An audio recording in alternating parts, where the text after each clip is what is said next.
A ver, chicos, la razón por la cual hemos decidido comenzar otra vez por conceptos básicos es porque, bienvenido, porque cuando hemos solicitado propuestas de temas, como que el panorama es demasiado amplio, ¿ya? Las propuestas han sido demasiado amplias. Y la idea es comenzar por algo que sea un detonante, como para que podamos armonizar todos en temas más profundos de los que ya alguna vez hemos hecho en CETIC. Nos recordamos que este ya es CETIC 3. Yo sé que hay mucha inquietud por hablar de comedia y vamos a hablar de comedia. En algún punto, ya estoy preparando el material también, es una labor un poquito complicada, pero ahí estamos ya elaborando el material. La idea de partir de un tema que se llama teatro y sus límites es justamente para un poco entender en qué andan las artes escénicas en general, ¿no? La impro, el teatro, la música hasta cierto modo, ¿no? El clown, todo eso ahora, la pantomima, el mimo, tienen ya unos conceptos muy diferentes a los que incluso se enseñan actualmente en universidades, ¿no? Y eso es un tema interesante de abordar. Es más, en la maestría que yo tomé, se toman partes de esta temática, pero no se toma al completo, ¿ya? Entonces, estas son definiciones muy actuales, muy actuales, incluso en desarrollo, muy complejas, con decirles que este libro, que es una parte de lo que vamos a compartir hoy día, no es ni la 16ª parte de todo lo que está en desarrollo actualmente, ¿no? Ya les voy a ir comentando. Pero les había dejado una tareita, ¿no? Una tareita. Que era tratar de encontrar conceptos de teatro que sean de autor, de cualquier autor, de cualquier autor. Entonces, justamente la idea de pedirles esa tarea es llegar llegar a tratar de tener cómo está el estado del arte, ¿no? Para los españoles, estado del arte es como hablar de marco teórico, el marco teórico del teatro, ¿no? Todas las definiciones de escuela de teatro, las definiciones de academias de teatro, de talleres de teatro, de enciclopedias, de diccionarios, está muy vinculado al teatro y la literatura, ¿ya? Pues por ahí vamos a partir. Entonces ahora sí comenzamos con la parte expositiva. A ver. Muy bien, teatro y sus límites. Sobre los límites vamos a hablar la siguiente sesión, porque ese es otro tema. Hoy vamos a hablar un poquito nomás, ¿ya? Entonces, ¿qué entendemos como teatro? Acá hay dos definiciones que ya los que han estado en CETIG antes saben, que a mí me gustan, que las disfruto mucho. La que acaba de decir Angelita, acá está ya formulada una definición de un ensayo que escribe Grotowski, que se publica en español en 1992, que se llama ¿Qué significa la palabra teatro? Así se llama el ensayo. Y él dice que el teatro es la interrelación entre el actor y espectador. En otras traducciones vas a encontrar la definición como lo que sucede entre el actor y el espectador. Esa definición es mucho más interesante, ¿no? ¿Qué sucede entre el actor y el espectador? Es lo que se llama teatro. Y ahí va la definición que ha dado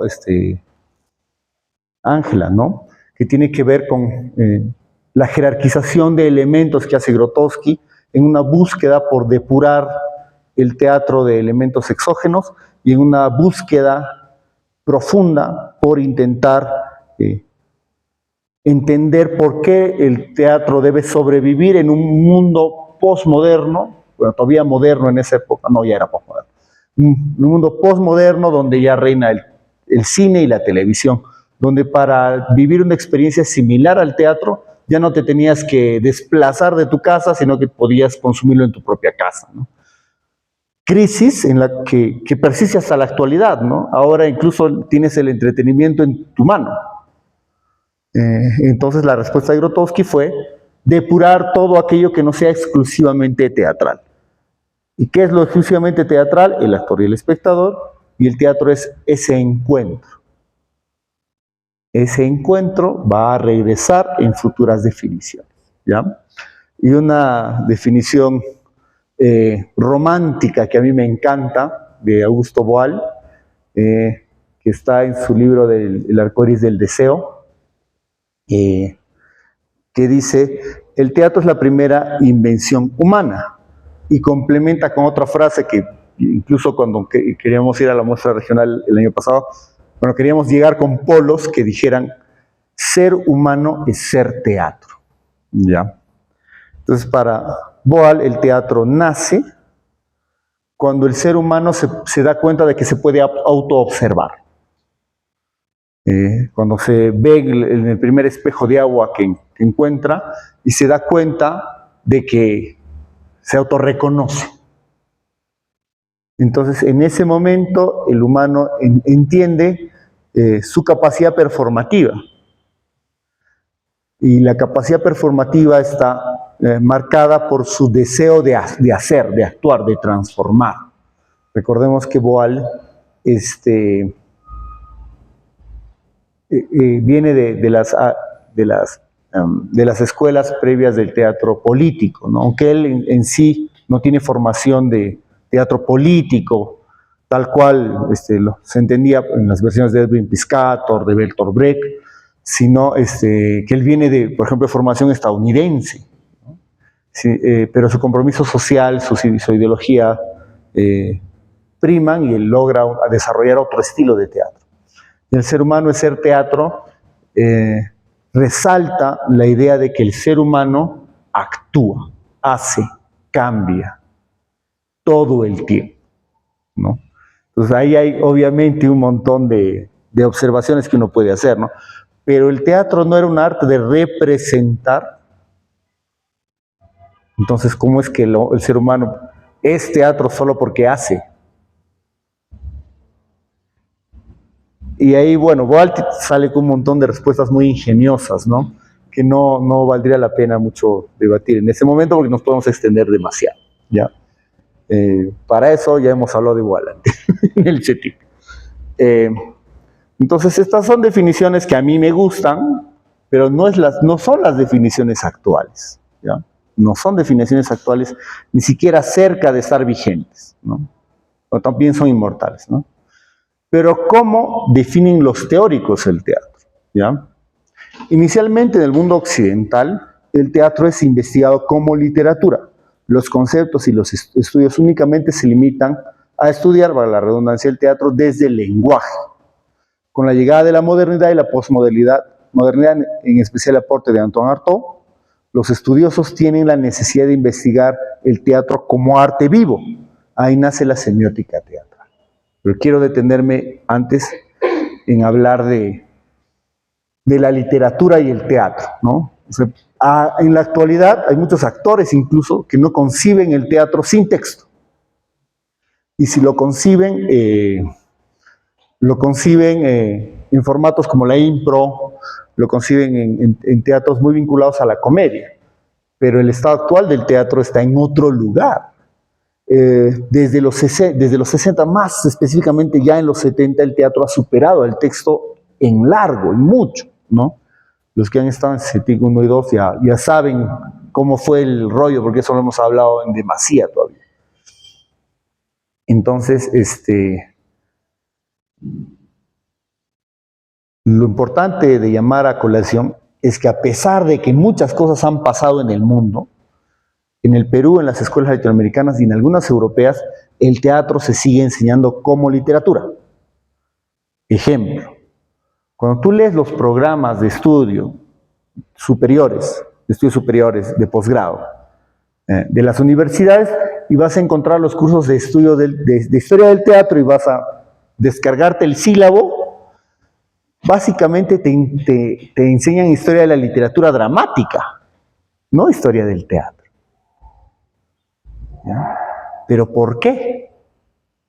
En CETIC hemos dedicado sendas sesiones a hablar de la historia de la literatura dramática. También con el viso de decir que estamos hablando de la historia del teatro. Desde Aristóteles, Horacio, de ahí los estudiosos de finales del medioevo, inicios del Renacimiento, como Roberto Robertello, los alemanes, después el mismísimo Lope de Vega, Víctor Hugo, que hacen ensayos sobre teatro, lo estudian desde la literatura. ¿No? Hemos hablado, por ejemplo, acá de cómo es que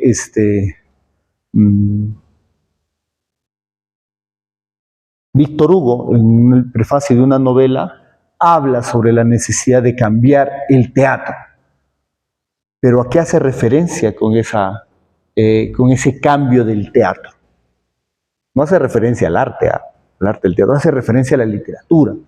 Recordemos que en ese momento, en especial en Francia, hay una onda preceptista muy fuerte, ¿no? El que no escribe de la manera correcta es hasta censurado. Eso le pasa al mismo Jean Racine, ¿cierto? No es a Racine, no me acuerdo. A uno de los franceses, a Cornélie. A Cornélie le pasa, ¿no? Y Cornélie decide dejar de escribir teatro, ¿no? Porque ya mucha vaina de que tengo que seguir las reglas, etcétera, etcétera. Y a veces seguimos hablando de literatura. Seguimos hablando de literatura. Entonces en los 70 y 80 empieza a hacerse consciente de que no puedes estudiar el teatro desde la literatura, porque ya todavía en los 30, 40, Artaud había dicho que ya no más obras maestras y que el teatro es todo aquello que no es texto, que la teatralidad es todo aquello que no es texto. Ahí está el teatro, ahí está su lenguaje, su idioma, su existencia, su ser, su yo. Entonces, ¿por qué seguimos hablando de literatura? Hay una respuesta a eso que la voy a dar más adelante, ¿ya? Entonces, esta conciencia lleva a un conjunto de investigadores al estudio profundo del teatro, ya no desde la literatura, sino desde la comunicación, digamos así, ¿ya? Entonces nace la semiótica teatral, ¿ya? Y nace, bueno, es un conjunto de gente, pero la que lidera el movimiento es Anne Wiersfeld, esta señora maravillosa que sienta a varios, incluso teatristas, se mecha con varios de ellos. Hay por ahí videos, por ejemplo, de un encuentro que él tiene con el mismísimo Eugenio Barba, se dicen sus verdades, y Barba termina el debate diciendo, ¿tú de qué hablas si no haces teatro? Y se va, ¿no? Y tiene razón. Pero el sentido de Wiersfeld no era cambiar el modo de hacer el teatro, sino de entenderlo académicamente. ¿O no se puede entender al teatro académicamente? Hay mucha gente, tú anda a una universidad promedio, anda a una facultad de letras todavía, que supuestamente deberían saber, ¿no? Y pregúntale, ¿se puede investigar el teatro de manera académica? Y te van a decir, no, ¿cómo? ¿Por qué? Es un arte, ¿no?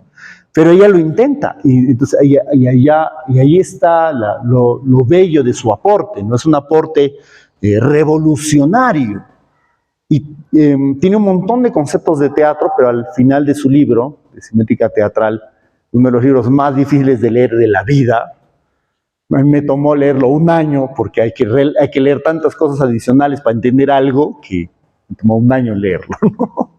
Fue casi un trauma, pero lo adoré. Cuando empecé a comprender, lo adoré. Al final del libro, ella lanza esta definición que después va a regresar cuando empecemos a hablar de conceptos más contemporáneos. El teatro es, ante todo, cuerpo. Cuerpo con exigencias de vida.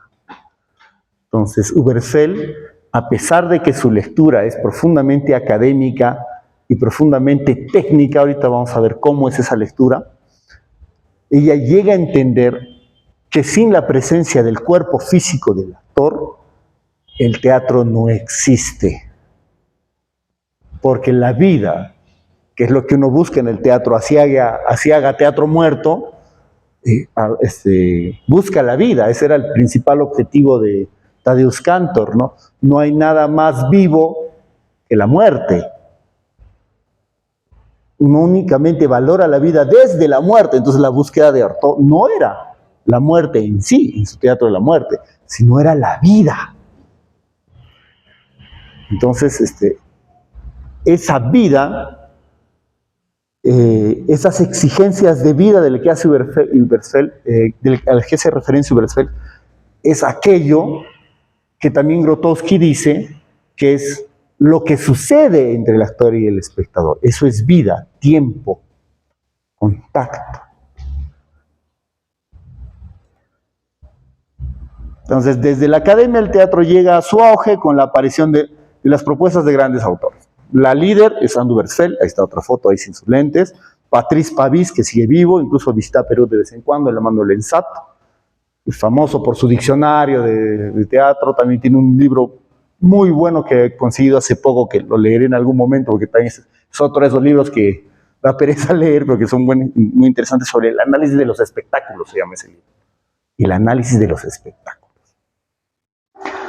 Marco de Marinis, semiótico también. Fernando de Toro, semiótico español. Bueno, chileno español, es más chileno que español, es un chileno muy interesante, ¿no? Y Erika Fischer-Lichte. Hay muchos más, pero estos son como los más famosos. Me interesa mucho el aporte principalmente de Fernando de Toro. Después de haber leído Übersfeld, uno lee el libro de Fernando de Toro y ya se entiende, y sobre todo que es un libro muy accesible. Fernando de Toro introduce al mundo de la semiótica teatral el estudio desde la lingüística de de Jan Sanders Peirce, y eso lo vuelve muy interesante de estudiar. Eso en otro momento, si quieren, podemos hablar. Y Erika Fischer-Lichte, que sigue viva también, pero que su libro es un libro de 2 tomos, muy largo, de semiótica teatral. He encontrado el primero, no lo he comprado porque vale un dineral, pero es muy voluminoso y es muy poco accesible, o sea, muy difícil de entender. Es uno de los motivos por los cuales decae la semiótica teatral, ¿no? Desde esta manera de investigar el teatro llegan aportes significativos como el signo teatro. Entonces, primero, ¿sabemos qué es semiótica? ¿Qué es semiótica? Esto de los signos y los símbolos. Ya. ¿Entendemos semiótica, Angelita, que tú vienes del mundo del derecho? Ya.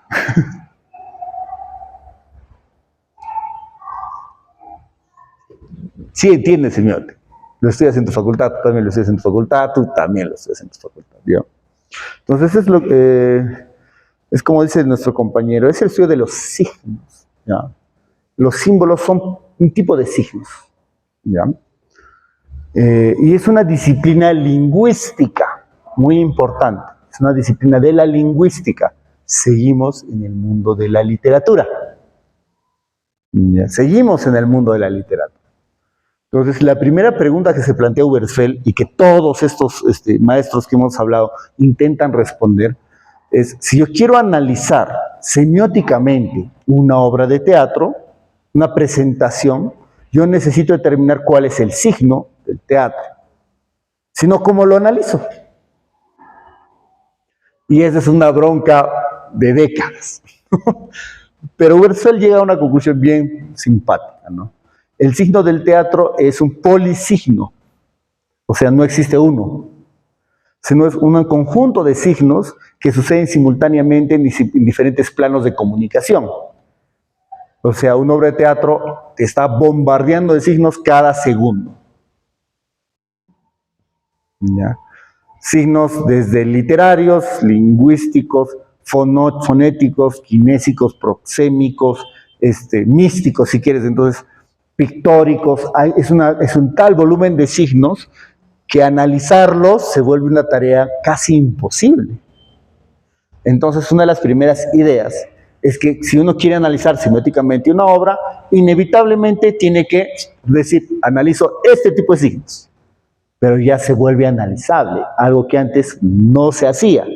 Se analizaban textos, pero no se analizaba el teatro. La doble articulación, también hallazgo de Diane Uberfeld, que es un concepto complejo y multidimensional también, pero yo quiero compartirles únicamente algo muy sencillo, ¿ya? De la doble articulación. Entonces, entendemos que es articulación en lingüística, en lenguaje. ¿Lo entendemos más o menos?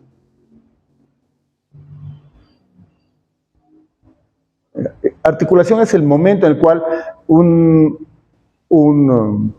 emisor, vamos a decirle, no me gusta la palabra emisor, produce lenguaje, lo articula. Dice, hola, eso es articulación. ¿Ya? Pero ¿por qué doble? La articulación sucede, por ejemplo, en este momento yo estoy hablando con Ángela. Ángela me responde.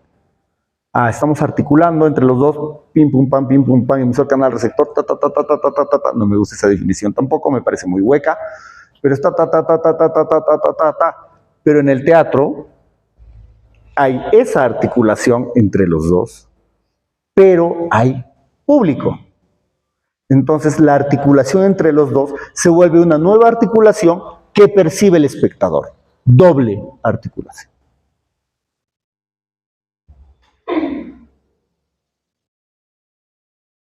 Y hay algo muy interesante, ¿no? Que a mí me gusta preguntar porque es divertido.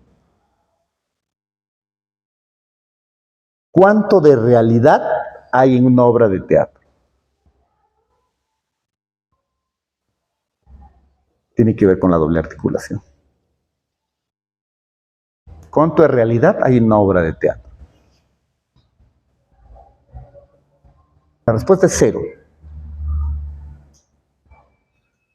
Porque una obra siempre es una representación.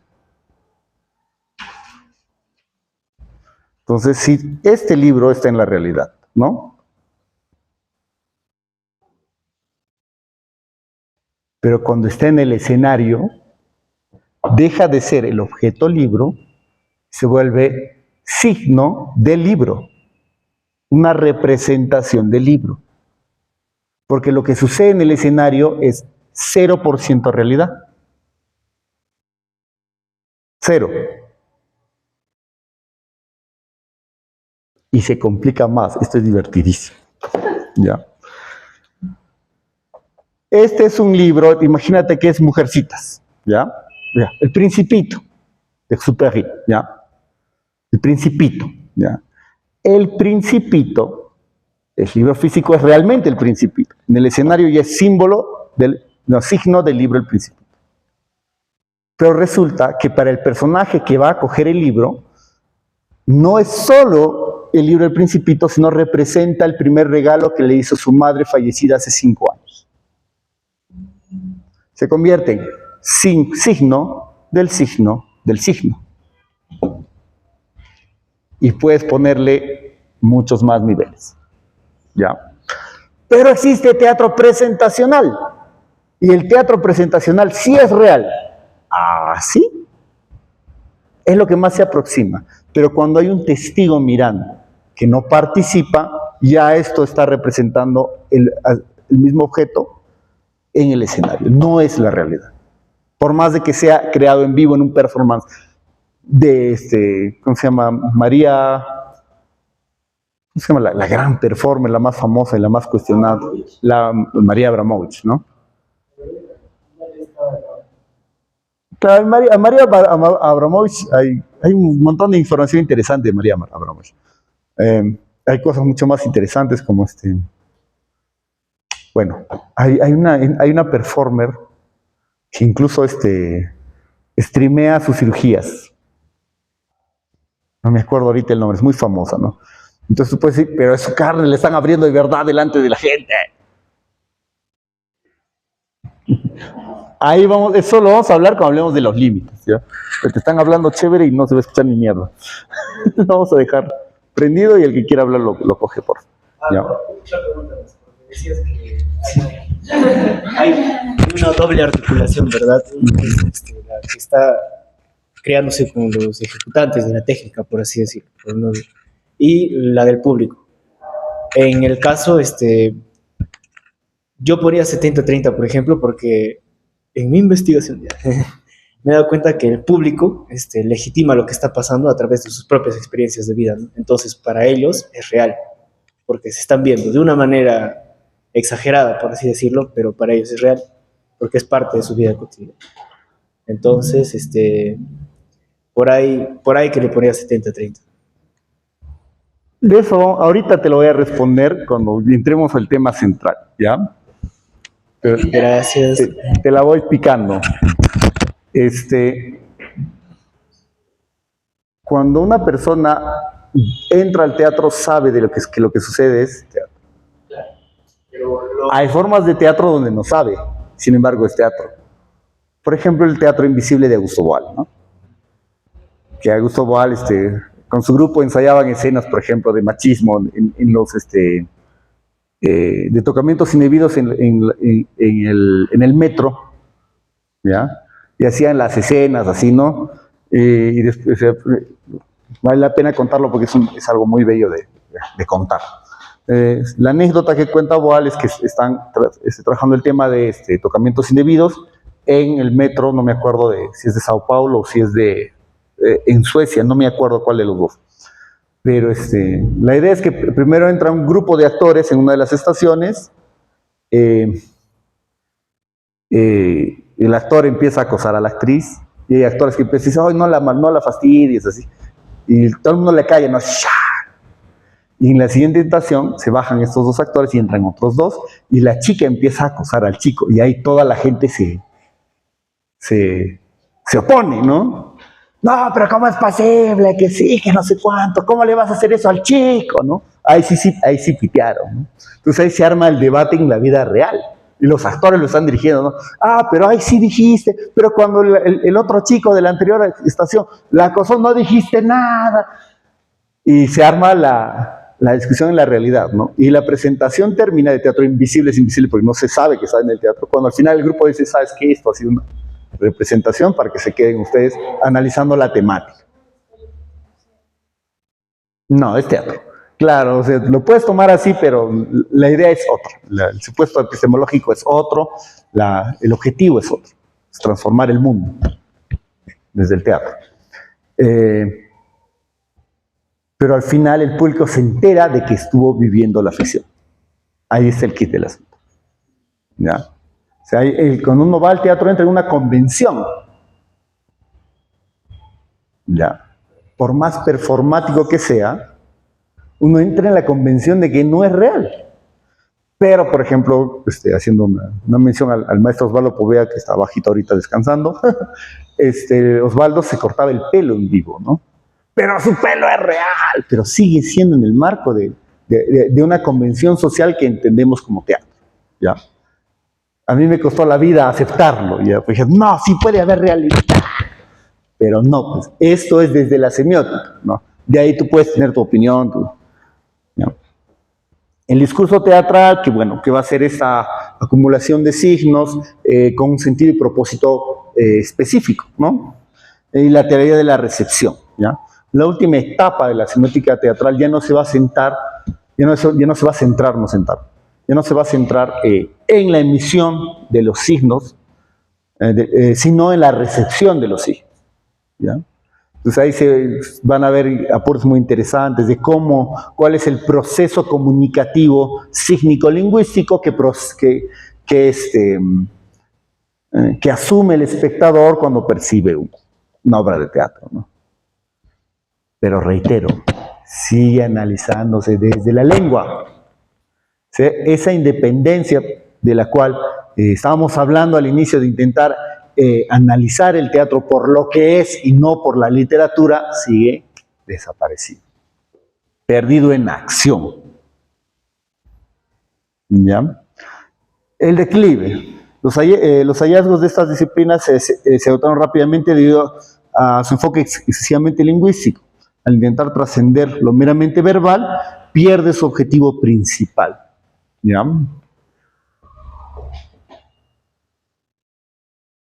El problema vino con el hecho de que a través de procesos lingüísticos estás intentando analizar la realidad. Bueno, fenómenos fenomenológicos, vale la redundancia. ¿Ya? Actos fenomenológicos. ¿Ya? Entonces, ¿cómo? Pues es un análisis inevitablemente forzado. Está forzado. Y lo que pasa es que en su intento por ir más allá de lo lingüístico, se empieza a analizar ya literal cualquier cosa y se empieza a perder mucho el énfasis en qué se quería estudiar. El resultado es este famoso libro que te decía de 12 tomos de Erika Fischer-Lichte, en el cual ya Erika Fischer-Lichte empieza a analizar cada gesto humano. O sea, por ejemplo, si el actor sube la ceja derecha, significa esto. Si el actor se mueve hacia la izquierda, significa esto. Se mueve a la derecha. Entonces, ya se empieza a analizar por analizar, porque eso funcionalmente, ¿para qué te sirve saber?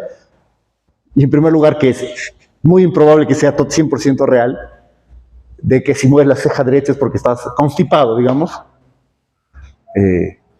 Quizá no, pues no. Entonces se vuelve a... lo que empieza a suceder es que la semiótica teatral es como el perro que quiere morder su cola, ¿no? Y empieza a ir así, así, así, así, así, así. Y ya se empieza a analizar el sin razón. Entonces, como resultado, ya la gente dice, esto no funciona. Sin embargo, los estudios semióticos siguen haciéndose, es lo más lejos a lo que se enseña en espacios formativos, es semiótica teatral. Yo llegué a la semiótica teatral de la mano del profesor Santiago Soberón, cuando vino acá en la complementación pedagógica de la ENSAT, y trajo esta idea, ¿no? Nosotros ya no enseñamos literatura, dijo, enseñamos comunicación teatral, ya no, ya no literatura. Ya bacán, le digo, no, pero ¿y cómo? A través de la semiótica teatral. Y trajo, yo no sabía que ya existía el libro acá en Cusco, pero llegó por primera vez a mí el libro de semiótica teatral de Ubercel, llegó el libro de Fernando de Toro, y llegaron por primera vez así a más de 2 o 3 personas que no sé por qué la gente oculta información. Si lo quieren, está en la biblioteca de Puyasunchis, el libro de semiótica teatral. Ahí está, en la Huaspita. Años después me enteré de que ahí había, pero nada, bueno, ya. Y ahí muere la semiótica teatral. ¿Ya? ¿Cuándo sucede eso? 90s, casi 2000s. ¿Ya? Es ahorita. Entonces se da el salto a otra manera de entender el teatro. Y ese es el tema central del día de hoy. ¿Ya? La filosofía teatral. ¿Ya? Acá sí voy a necesitar paciencia, no se duerman. Si no entienden, pregunten, porque acá voy a entrar a cosas así densos. Bien densos, ¿ya? Pero es como se entiende el teatro ahorita. ¿Ya? Dice, con la llegada del siglo XXI y ante el fracaso de la manera de estudiar el teatro desde Sudamérica, llega una nueva manera de entender el teatro, la filosofía teatral. ¿Quién la propone? Este señor, el bonaerense Jorge Dubat. Si quieres tomarte el tiempo, lee su biografía.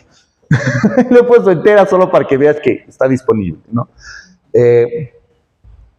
Jorge Dubati tiene un aporte ya trascendental. Sin embargo, yo siento que en Europa no lo terminan de aceptar. No lo terminan de aceptar, como que no conciben que un latinoamericano tenga un aporte del volumen del aporte de Jorge Dubati. ¿Ya? Es más, al inicio yo también así, no, semiótica teatral, ya sí, creo en la semiótica teatral, pero no, ya ha sido superada, ¿no? Lo bueno es que este señor está muy en contacto con Perú, tiene ya años viniendo a la ENSAT. La ENSAT es la única institución, no la católica, no la OPC, no la científica del sur. La ENSAT es la que lo ha traído acá y viene trabajando continuamente con él ediciones de investigaciones, o sea, La casa de Dubati en Perú es la ENSAT. Y Dubati viene una vez al año, 2 veces al año. Lo tienes acá. ¿Ya?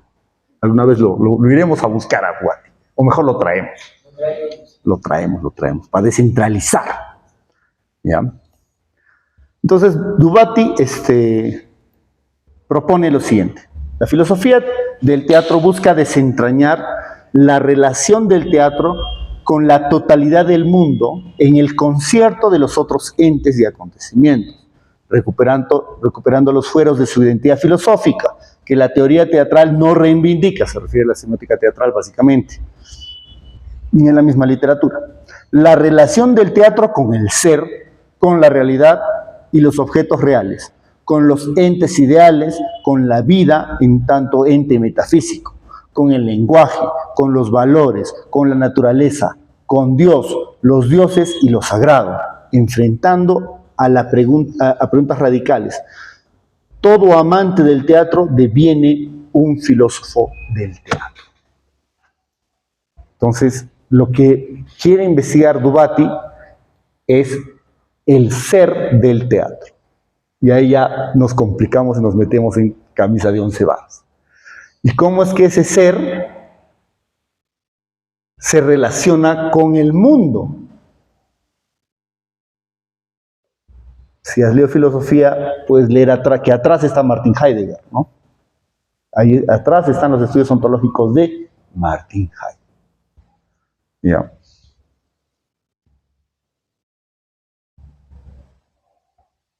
Heidegger dedica su vida a entender al ser, ¿ya?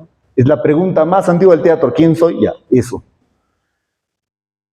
Y es el que más cerca llega a develar el secreto del ser, ¿no? Con sus características ontológicas del ser, su gran hallazgo, ¿no? Entonces yo siento, no lo hace muy evidente acá, no lo dice tal cual, sí cita mucho a Heidegger, pero se nota que atrás está Martin Heidegger, por todo lado, ¿no? Agamben también. Primero, más o menos se entiende qué es esto de la filosofía teatral, qué busca.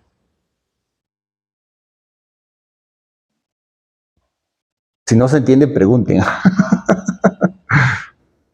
Porque es muy importante que lo comprendamos para después meternos en la definición de teatro que nos interesa hoy. Todo lo que compone la realidad y la no realidad incluso. Lo metafísico no está en la realidad, es metafísico, más allá del físico. Pues sí es un tema vasto, ¿ya? Y hay una cantidad de conceptos, hay una cantidad de información ya en la línea de la filosofía teatral, hecha muchas veces por el mismo Dubati, pero a veces no, ya como un movimiento regional, aportes de varias personas, que ya excedió para mí incluso la semiótica teatral, por su grado de completitud, valdría la pena esta palabra rara.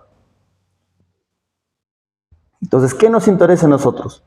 Una definición muy, muy aplicable y muy moderna que se llama, muy actual, no moderna, muy actual, que se llama el teatro como acontecimiento.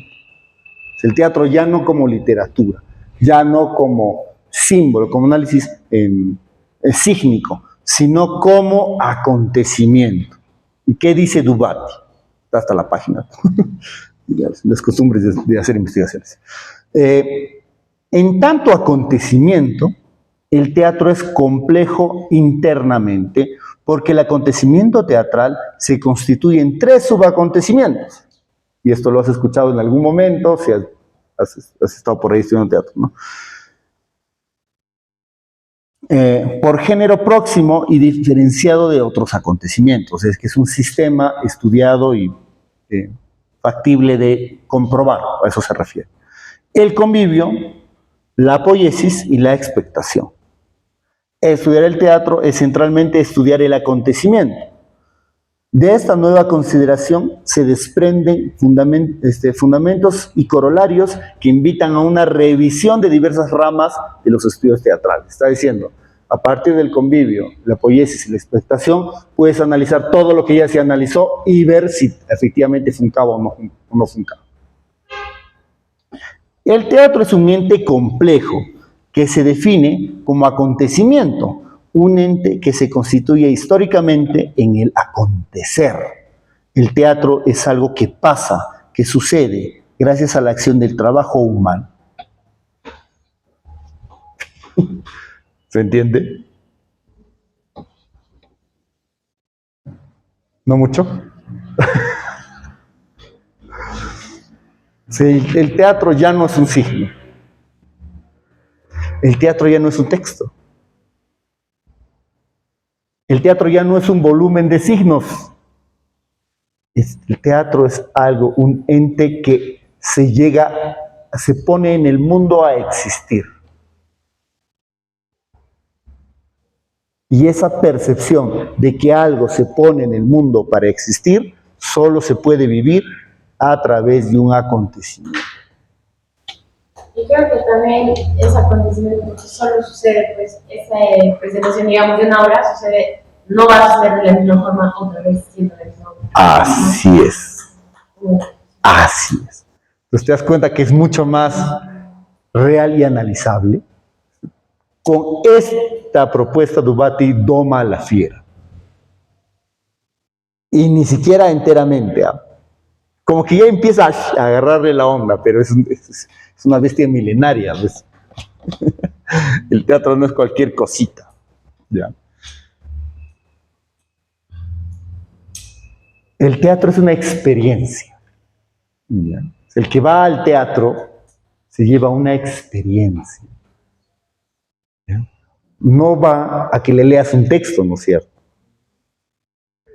Va a oler cosas, va a sentir cosas, va a percibir cosas que incluso no son reales. Si la obra está bien dirigida, pero es bien actuada. Entonces se va a llevar una experiencia sensorial plena.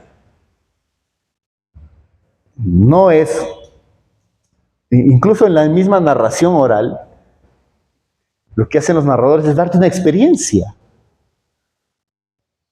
Porque de lo contrario te diría, lo que siempre les digo a los actores, si no, dale el texto y que lo lea pues el espectador.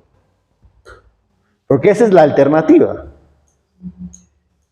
Así esté muy mal el teatro, sigue siendo una experiencia. Si el teatro es malo, es una mala experiencia, ¿no? Entonces el teatro es bueno, y eso es hipersubjetivo también. Es una buena experiencia, ¿no? Y las buenas experiencias perduran, son inmortales. A pesar de que el teatro es efímero, también es inmortal. ¿Ya? Entonces vamos con los 3 subsistemas. ¿Ya? Creí que me iba a demorar más, pero parece que vamos a terminar rápido. El convivio. ¿Ya? Llamamos convivio o acontecimiento convivial a la reunión de cuerpo presente sin intermediación tecnológica de artistas, técnicos y espectadores en una encrucijada territorial cronotópica, que es una encrucijada territorial cronotópica, es una unidad de tiempo y espacio.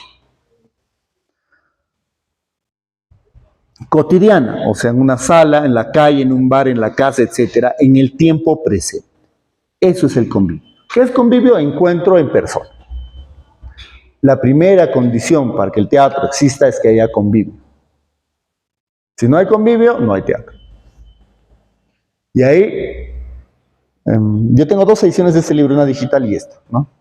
Esta es más actualizada porque ya incluye un capítulo, un apartado sobre tecnovivio, que se puso de moda durante la pandemia. No hay teatro, y ahí lo debías a Dubati sudando frío, ¿no? Yo estuve en un par de conferencias que me invitó David Roldán, en Zoom en vivo con Dubati, y sudaba frío para intentar forzar todo esto de si hay teatro o no hay teatro a través del tecnovivio, ¿no? Y la respuesta de Dubati es una palabra que se llama liminalidad, de eso vamos a hablar en la próxima sesión. Solo para empezar, Entonces, dice, el teatro es arte aurático. Y ahí nos ponemos densos también. Entre comillas dice que es un concepto de Walter Benjamin. ¿Alguien tiene algún leve conocimiento de quién fue este señor Walter Benjamin?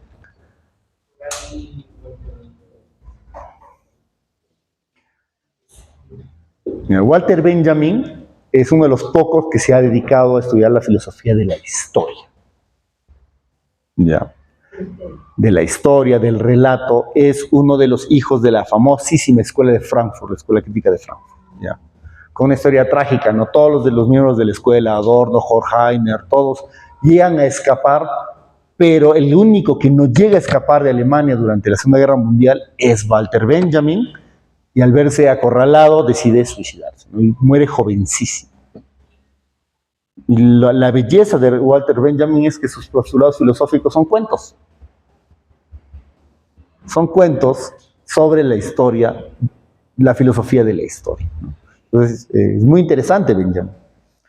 Entonces, Benjamin va a hablar que todo arte es aurático. ¿Y qué es aurático?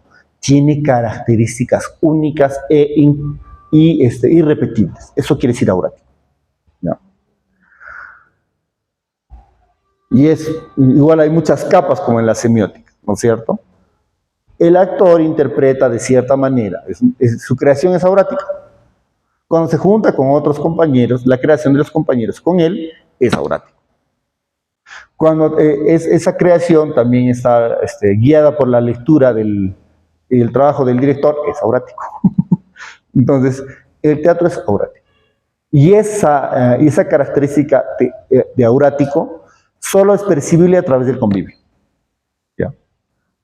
Y el teatro, lo dice acá Dubati, no se puede desauratizar. O sea, no se puede hacer en reproducción, por más que lo intentes. Pero yo tengo una guía exacta de cuánto debe medir el escenario, todo, cuántos pasos del actor, qué inflexiones, qué tonos de voz hace en cada momento. No puedes repetirlo. Es más, voy a clonar actores para que sean igualitos. No puedes repetirlo.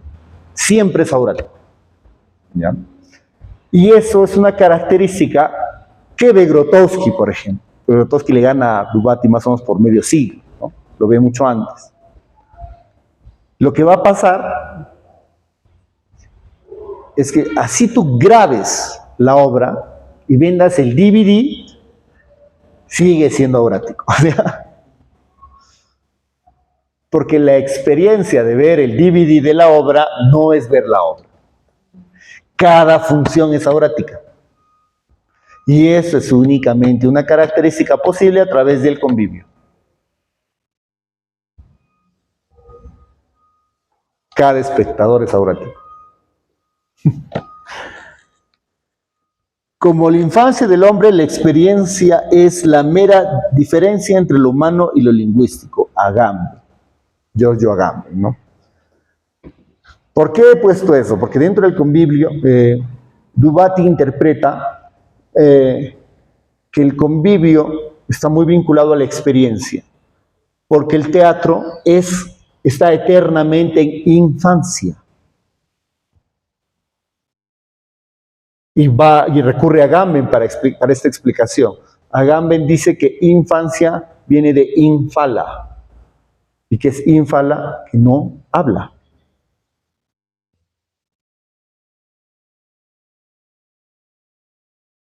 El teatro no habla, sucede. El teatro sucede, no habla. Pero hablan, sí, pero es lo de menos lo que hablan. O es igual ver teatro, ver danza, ver lo que tú quieras, a poner un audiolibro, estos que hacía Mario Vargas Llosa en RPP. Mi novela favorita, es lo mismo a ver teatro, porque el teatro no habla. El teatro está en eterna infancia, y en esa eterna infancia está siempre en crecimiento, en desarrollo, y se alimenta de la experiencia, y es en sí experiencia, es un ente vivo.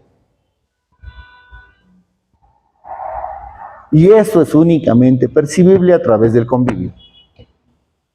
Si no hay relación directa actor-espectador, en presencia física no hay teatro.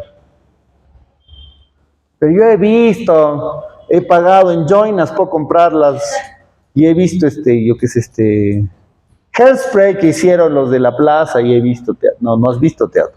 Has visto la grabación de una obra de teatro, pero no has tenido convivio, no hay teatro. ¿Y esas obras teatrales que durante la pandemia se actuaron en vivo a través de transmisiones. Pierde el tema sensorial, o bueno,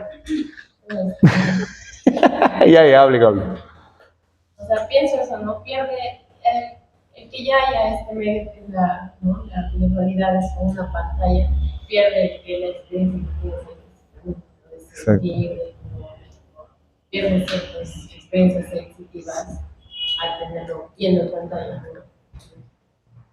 Ahí vamos a hacer un breve spoiler de la sesión siguiente. No hay convivio, hay tecnovivio.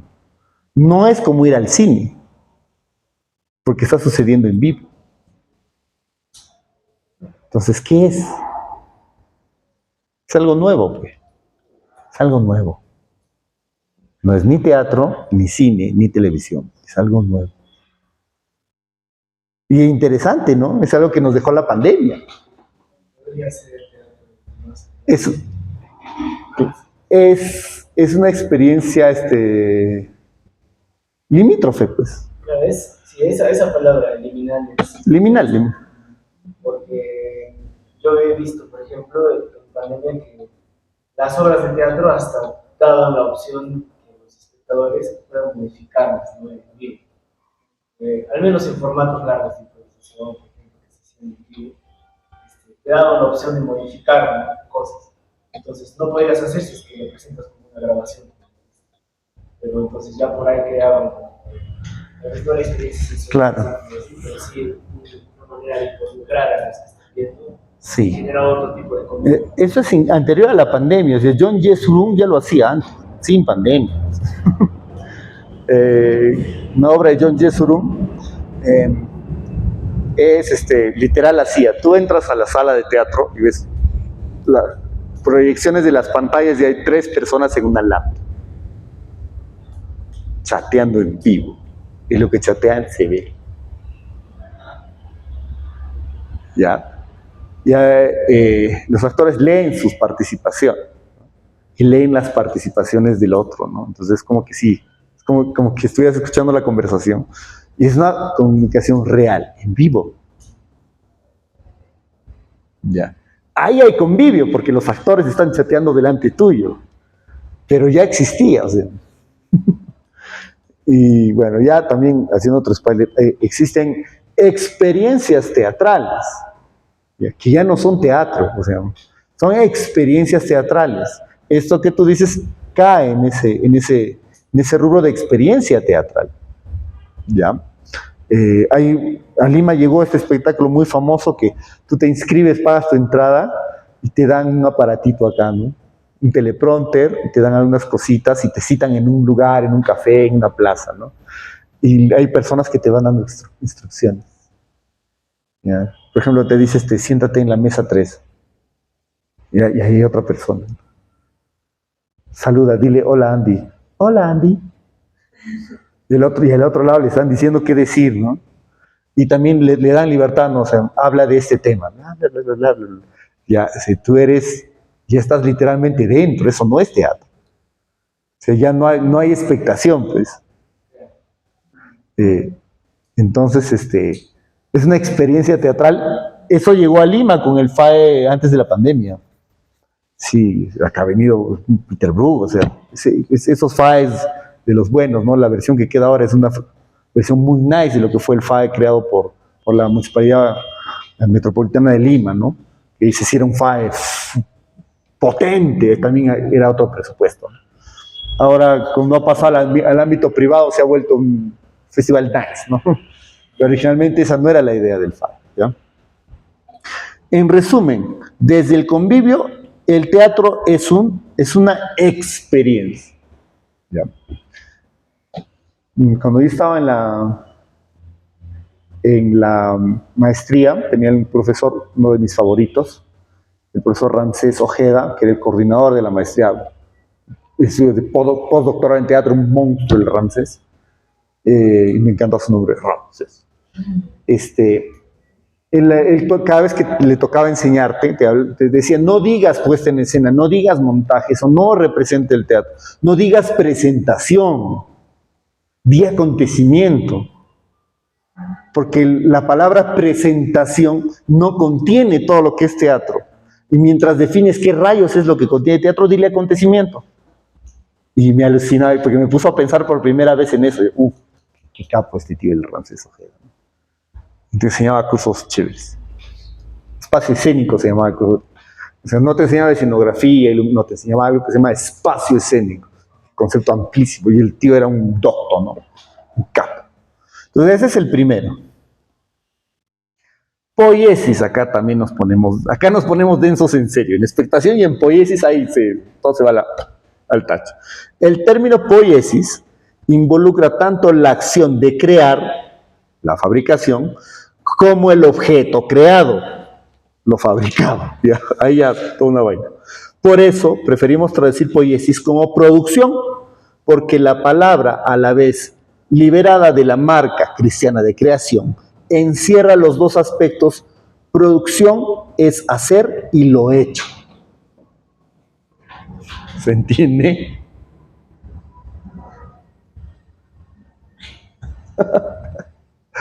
He estado un buen rato, bueno, estos conceptos ya los conocía, pero para tener el bagaje suficiente para explicárselo a otros, ya lo tengo que rumiar un buen rato, ¿ya?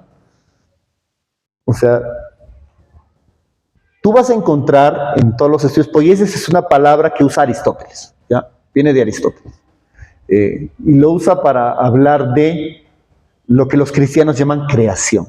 Yo soy creador creativo, ¿ya? Pero lo que dice Dubati, que nunca lo había visto desde esa perspectiva, es que la palabra creación tiene esta onda católica fea, ¿no? Entonces Dubati dice, yo prefiero traducir poiesis como producción, ¿ya? Es la producción artística, pero al mismo tiempo es lo producido. Interprétalo así. Ajá.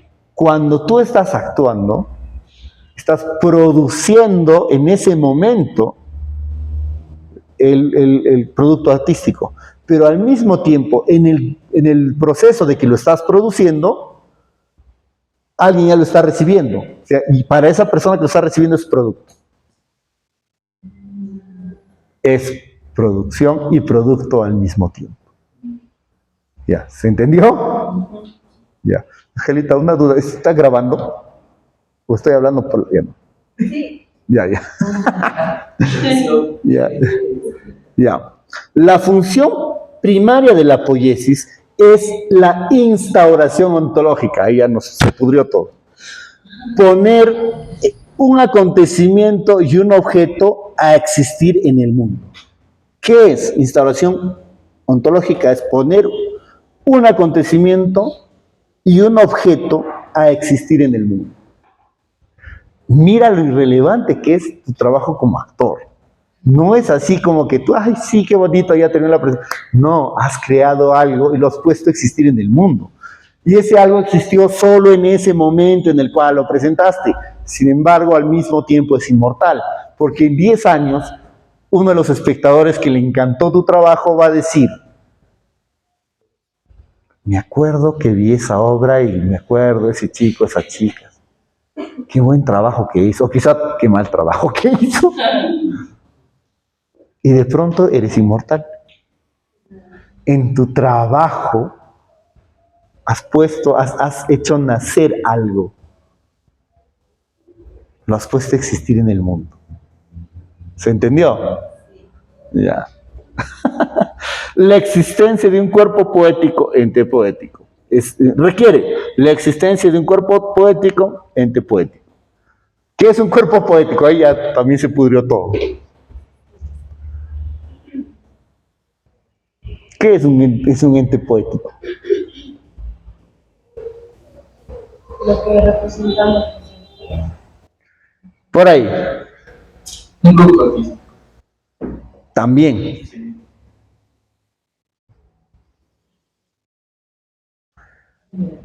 Es el producto de la poiesis. Eso es un ente poético. Es que el ente poético va más allá de la persona. Inclusive de la percepción del espectador. Y más allá de la percepción, es todo junto. Está hablando de poner a existir en el mundo, de instauración ontológica está hablando. ¿Ya? Entonces, el cuerpo poético es una idea, es un movimiento, es toda la experiencia, desde el inicio hasta el final del proceso del acontecimiento teatral. Desde el inicio hasta el final, es una cosa inmensa. ¿Ya? Es un ente poético también. O sea, va más allá de ti, pues. ¿Ya? Si el actor no es el centro del teatro, lo siento, lo siento. Es la verdad. La verdad. Va más allá. ¿Ya? Y dice, la realización de un salto ontológico. Ahí también se pudrió todo. ¿Qué rayos era salto ontológico? ¿Ya? En un ejemplo se va a entender. ¿Ya? Yo voy a ver Yerma, 13 y 14 de septiembre, 13, 14 y 28 de septiembre en el Centro Cultural. Uy, eso es. Sí, sale el flyer. Ya.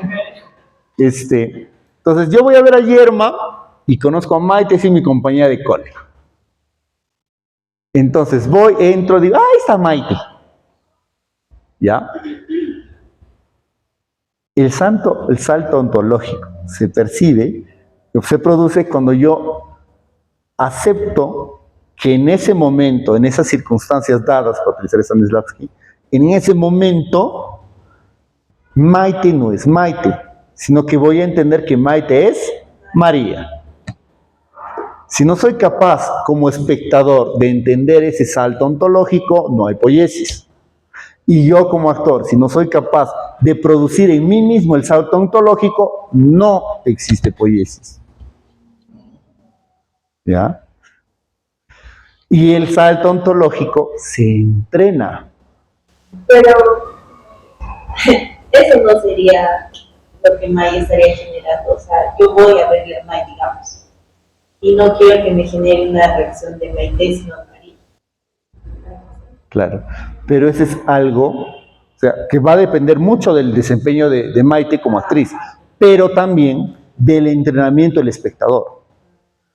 Pregúntele a los yuyas, mi mamá también que hacía teatro campesino en los años en los que se creía en las revoluciones, cuando iban al campo, siempre intentaban linchar a los villanos, pues, porque no estaban entrenados en el salto ontológico, no diferenciaban el personaje de la persona.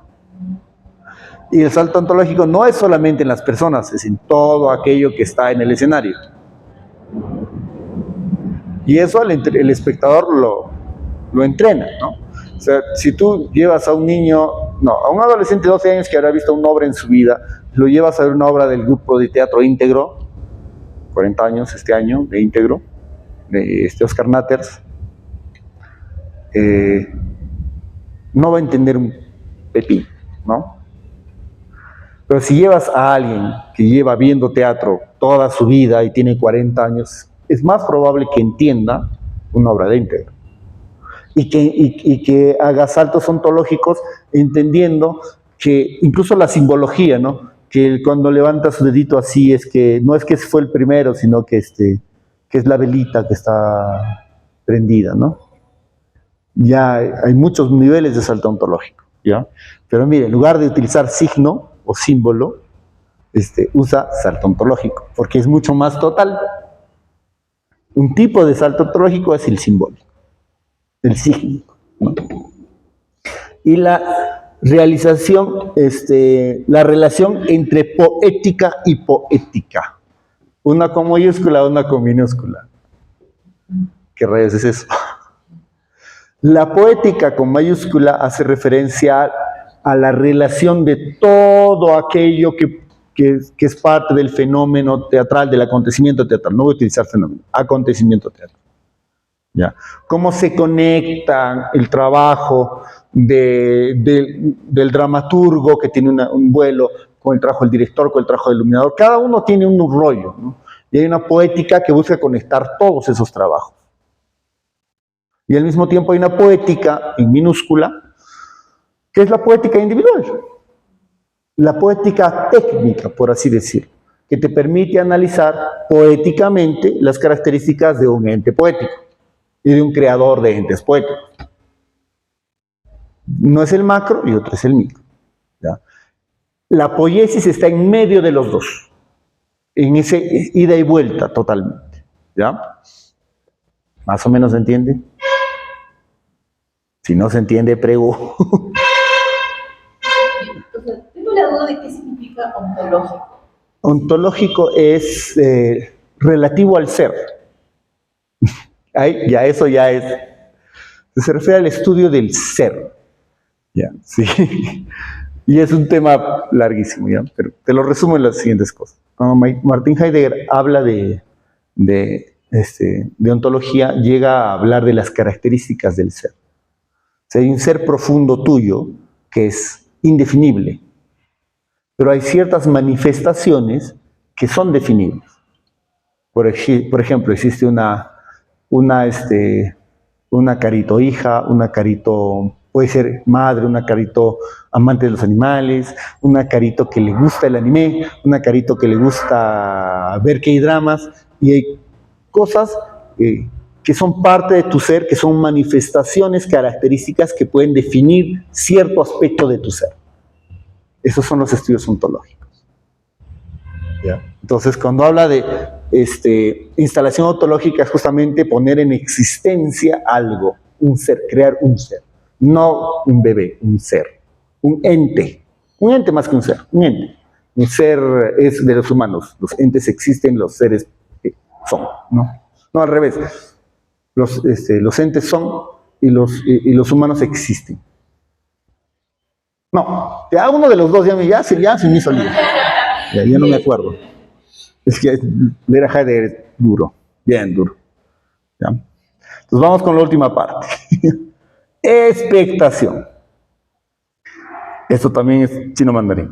El acontecimiento de expectación implica la conciencia, al menos relativa o intuitiva, de la naturaleza otra del ente poético. Dios. Ya. Es lo que decía, Maite lo dijo Franquito. No, Maite, de que uno es, en qué momento uno es consciente, ¿no? O existe una posibilidad de disolución de la convención de que estás haciendo teatro y ahí puede haber realidad al 100%. ¿Ya? Acá lo dice, ¿ya? ¿Para qué hay expectación? Expectación implica conciencia de que estás expectando.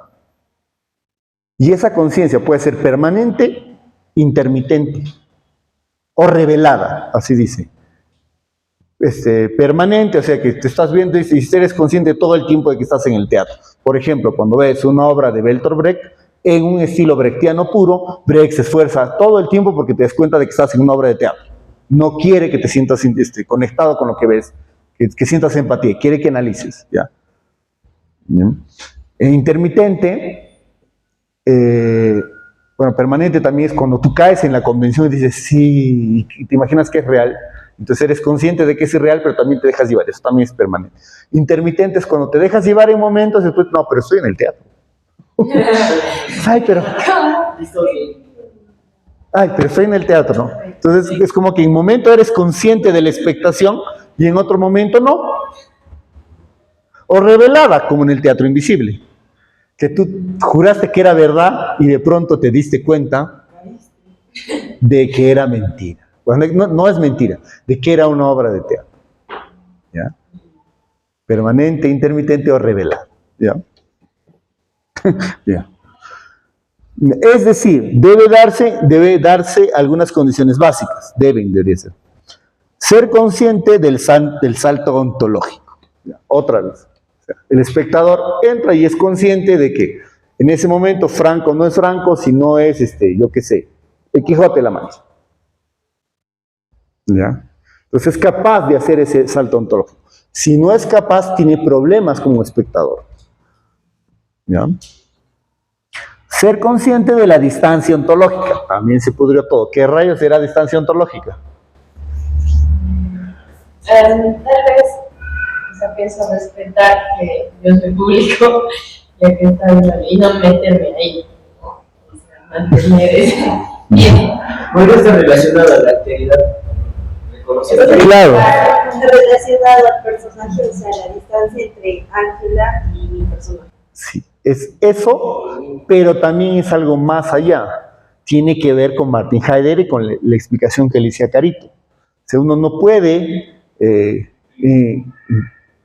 llegar a conocer el ser profundo de alguien, que es algo mutable e indeterminado, no tiene forma definida nunca. No eres el mismo de ayer, filosóficamente. Entonces, pero puede tener puede llegar a percibir ciertas características que hacen que tú reconozcas a Carito, ¿no es cierto? Y esas cosas no se hacen de cerca, se hacen a la distancia. Tienes que distanciarte de Carito, entender que Carito es otro yo, alteridad. Ya. ¿Se entendió? Y estas son definiciones de teatro básicas. O sea, este es el ABC ahorita. Básico, escrita. Mira, si no entiendes, pregunta. Ya. Ser consciente de la estancia ontológica, la instalación del espacio espectatorial y la regresión convivial. ¿Ya?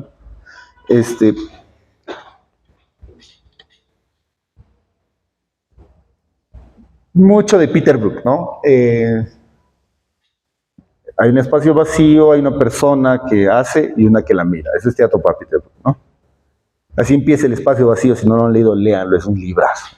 Muy inspirador y muy lleno de sabiduría, el espacio vacío de Brook. Pero el espacio, Boal le dice espacio estético, me gusta más esa definición, pero bueno. El espacio espectatorial no es literalmente un teatro, de la misma manera que Boal lo define, ¿no? Sino es el lugar donde sucede la poiesis. Puede ser un teatro, puede ser la calle, puede ser un bus, puede ser todo, ¿ya? Cualquier lugar puede ser un espacio espectatorial. Y si es que el espectador no se da cuenta de que está en un espacio espectatorial, no cumple el rol de espectador. Y acuérdate que la conciencia de ese espacio espectatorial puede ser permanente, intermitente o revelada. Ejemplo 2, también para hacer el cherry. Julie, la obra que hicimos el anteaño y el año pasado, ¿no?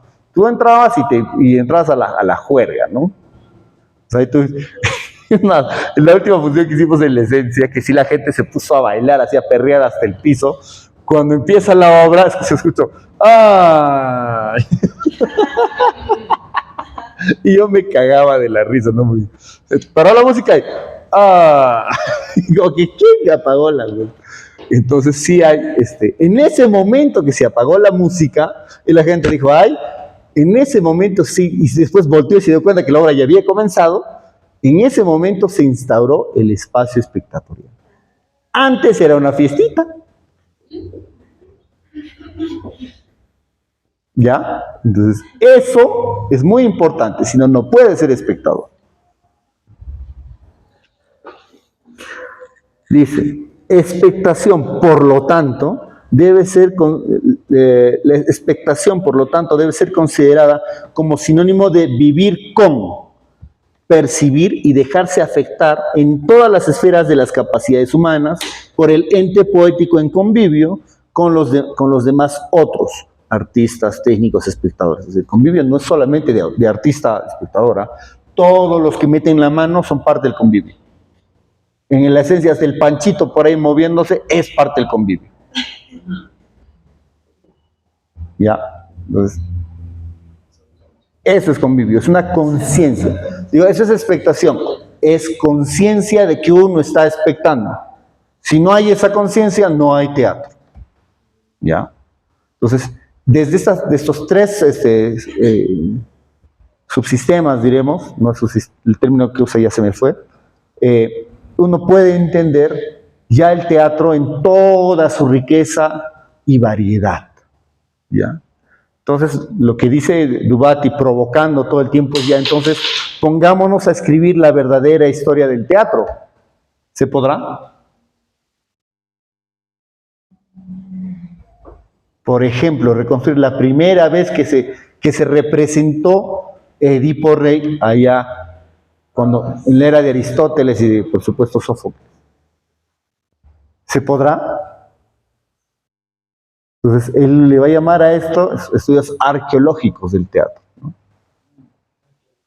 Es arqueología teatral, donde ya el trabajo es desvelar cómo recopilaciones desde la perspectiva del artista y del público.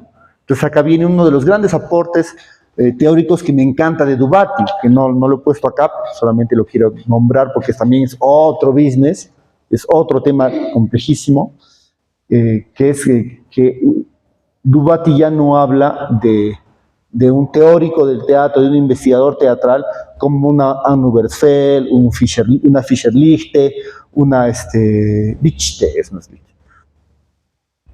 Yo qué sé, un Fernando de Toro, un Pavís, sino dice que todo participante del acontecimiento teatral es al mismo tiempo, bueno, cumple al mismo tiempo el rol en el acontecimiento teatral, como también es un investigador de ese acontecimiento.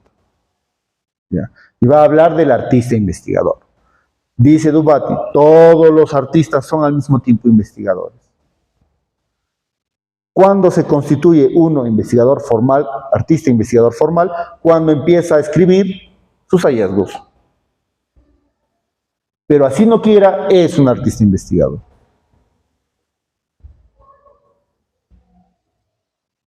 ¿Ya? Entonces el iluminador también es iluminador investigador, el director es director investigador. Todos los participantes son al mismo tiempo investigadores, y investigadores con todos los honores de ser un investigador teatral. O sea, ya no como, ay sí, pero yo sé más que tú, yo he leído a Obergefell y tú no, sino en todo el sentido de la palabra. ¿Ya? Y estoy mezclando. Y Dubati invita todo el tiempo a los creadores a escribir y a dejar registro de su teatro, de su investigación teatral. Una de las más ricas que se pueden presenciar, yo creo que varios acá lo han hecho, es cuando dan sus conferencias los yuyas, ¿no? Yo he visto la de Teresa, la de Ana y la de Débora. No, la de Ana la he visto más de una vez todavía, ¿no? Aquí habla del elemento maestro, etcétera, etcétera, ¿no? Tú puedes decir que lo que habla Ana es menos importante que lo que habla el mismo Dubati. No, tiene la misma relevancia, incluso una superior, porque es investigación de campo, no es una investigación de alguien, de un agente externo, sino es una investigación de campo. Entonces comprende todo lo que ha investigado y sus resultados mejor que nadie. Le gana a Dubati, le gana a Obergefell, le gana a De Toro, a Pavís, ¿no? Y ahí te das cuenta por qué Barba se paró y se fue en esa reunión con Obergefell, ¿no? Barba tenía la razón. Sin desmerecer a Obergefell, ¿no? Obergefell yo la quiero mucho. Entonces, vamos con un último gráfico. Bueno, me hubiera gustado hacerle zoom, pero creo que no pude. Ya. Entonces, hay una producción poética imbricada, que es parte del proceso poético como del espectatorial, ¿no? Hay una poiesis productiva, el trabajo del artista, ¿no? Hay una poiesis receptiva, el trabajo del espectador, y hay una poiesis convivial, que es ya la experiencia en total. ¿Y por qué quiero dejar esto al final? ¿Y por qué lo pongo? Porque pude no haberlo puesto también, ¿no? Porque la obra, esto ya es un aporte de la teoría de la recepción, se termina en la cabeza del espectador. Ahí se termina. Entonces, hay un trabajo poético del espectador. El espectador no es pasivo, nunca lo fue. Por más de que la literatura y la teoría te haya intentado convencer de eso, nunca lo fue. Ahora es mucho más visible que antes, ¿no? Por ejemplo, yo me acuerdo cuando hacíamos Angelus, con Nina, con María Ángela, con el Gabo, con Eli, eran historias inconexas, ¿no? Con hilos conductores. Y cuando a la gente le preguntábamos qué entendía, se mandaba unos viajes. Por ejemplo, uno que nos comentó María Ángela, más conocida como Angola, fue que una de sus amigas le dijo, sí, es que a esa chica le pasa todo eso porque no cree en Dios y está alejada de Dios. Entonces, como vive en pecado, le pasa todo lo malo. ¿Dónde estuvo eso en la obra? No estuvo. Eso se completó en la cabeza del espectador. La creación se terminó ahí y tuvo esa parte, o sea, lo que tú, como espectador, aprendes o percibes de una obra, interpretas de una obra, representas de una obra en tu cerebro, cambia de lo que representa otro y no existe un estándar. No, quizá el creador puede decir, bueno, si entendió esto ya me voy feliz, ¿no? Pero aún así, ¿no? Y recordemos que en la era posmoderna que vivimos es cada vez más frecuente no tener intención de significar, ¿no? De representar algo, sino interpreta, mijo. Eso es interesante, ¿no? Y eso es lo que yo he traído para ustedes. Hoy, sección preguntas, ahora sí, por favor, utilizando el microfonito. ¿Alguien tiene dudas, preguntas? ¿Alguien no está de acuerdo en algo también? Porque no tienes por qué estar de acuerdo. Son vainas fumadas de Dubati, ¿no?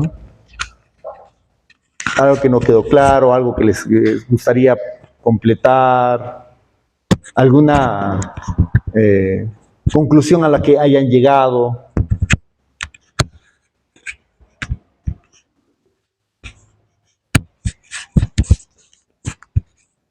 ¿Nada?